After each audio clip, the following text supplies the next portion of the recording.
Under the deep, dark, dingy depths of reality is the working world, a place of shattered dreams, cutthroat competition, repetitive despair, and social interaction. You can see how empty my glass is. But even if you find comfort and satisfaction in your job, you'll never escape the fact that the only reason you're there is to make money, to pay the bills, and stay alive. In its most primitive form, this is 21st century survival instincts. Today we'll explore a game that highlights the underlying core of life in a very stark and gritty depiction, as if you haven't seen one of those before. A game in which its very idea of fun is the need to work. A game in which when you think you did your job right, this happens.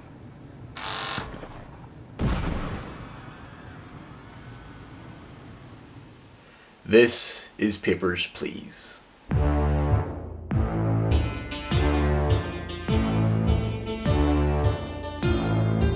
Set in the authoritarian country of Arstotzka, yeah, I'll save you the trouble, it's not real.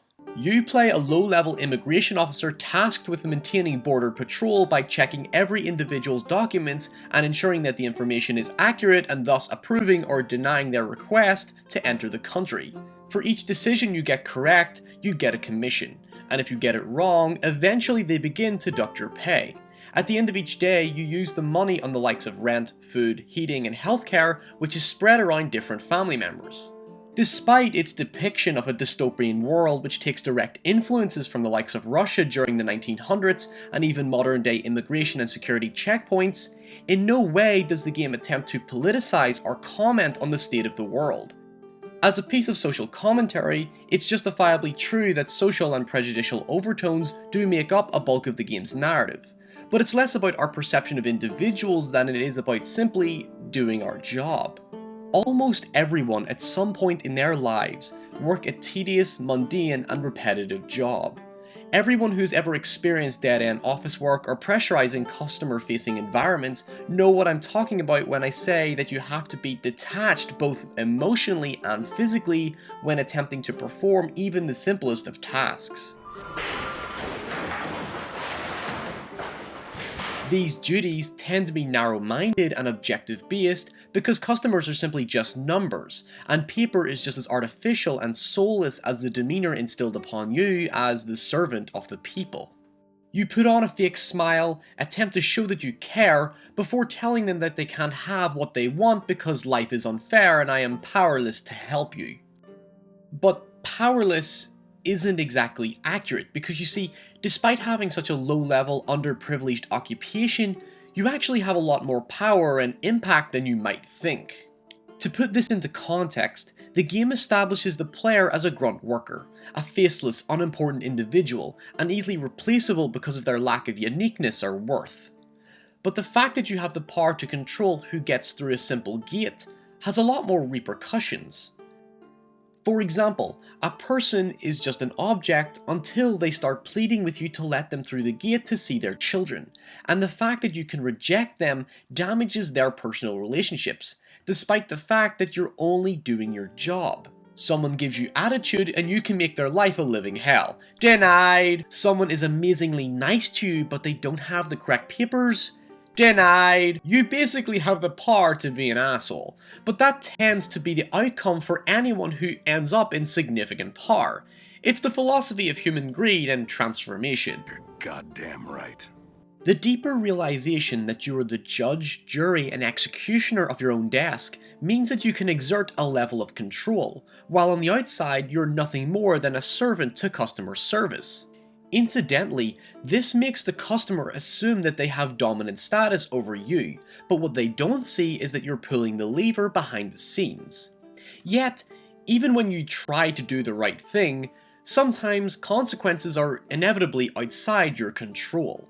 It could be that, ironically, thanks to you doing your job right, you could have let a terrorist into the country, thus causing death. Papers, Please highlights a moral dilemma that comes with customer-based decision-making. Simply the fact that you feel any sympathy for anyone is already frowned upon. You cannot have any say or personality in the situation, and as the game progresses, this constant moral difficulty becomes more prominent in accepting bribes or helping an anti-establishment force take down the government. The game almost encourages you to give into temptation and bring out your true self, but as we established, remaining cold and objective is at the centre of our job description. Your decisions are ultimately down to fact. Does the individual have a ticket? Is their passport valid? Really, you can't say sorry enough when you have to reject someone kind and considered on the grounds that their documents don't match the required details. Personal judgment or intuition have no effect, thus confirming the unpolitical context of the game. Everything is grounded in fact, until your subjective point of view takes hold and then it's not. As cliché as it sounds, you essentially have to live in the real world and play by its rules, until you get so frustrated with it that you decide to work against it. A bit like Office Space. But I said I don't care if they lay me off either, because I told Bill that if they move my desk one more time, then I'm quitting. I'm going to quit. Lastly, we must address the game's main objective, and that's to ensure the health and happiness of your family. We are desensitized and detached from the family in order to maintain a balance of judgment. We can't let our personal stresses get in the way of us doing our job. At the end of the day, literally you have to make a conscious judgment as to how to utilize your earnings. So hypothetically, it could end up being your fault if one of your family members gets sick or dies. I wouldn't like to be the breadwinner in that family. There's a harsh responsibility to your family in accordance to your job. If you're responsible and thorough at your work, you will not get any citations or lose any money. But at the same time, you're encouraged to work fast and hard to ensure a good income, a trait that separates you from every other worker. Essentially, you need to get better at your job, and as the influx of security protocols are introduced, you are required to learn new things despite no increase in your wage or position, like many jobs. In all, Papers, Please is an interesting one. It's not about sticking it to the man more than it is learning to work with it.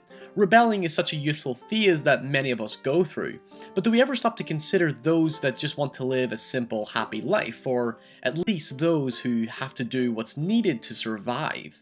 The less fuss, the easier it is to just get on with things, avoid confrontation and do your job, and then go home to your family. But the game does give you a chance to be a rebel and take out your frustrations, but only in moderation, because at the end of the day, you're a hypocrite and your family must come first. Job security and all that.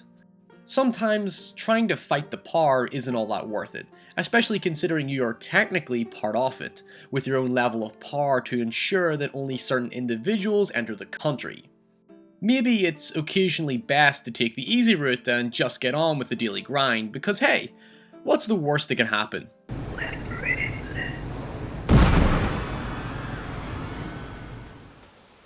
Glory della Stotska.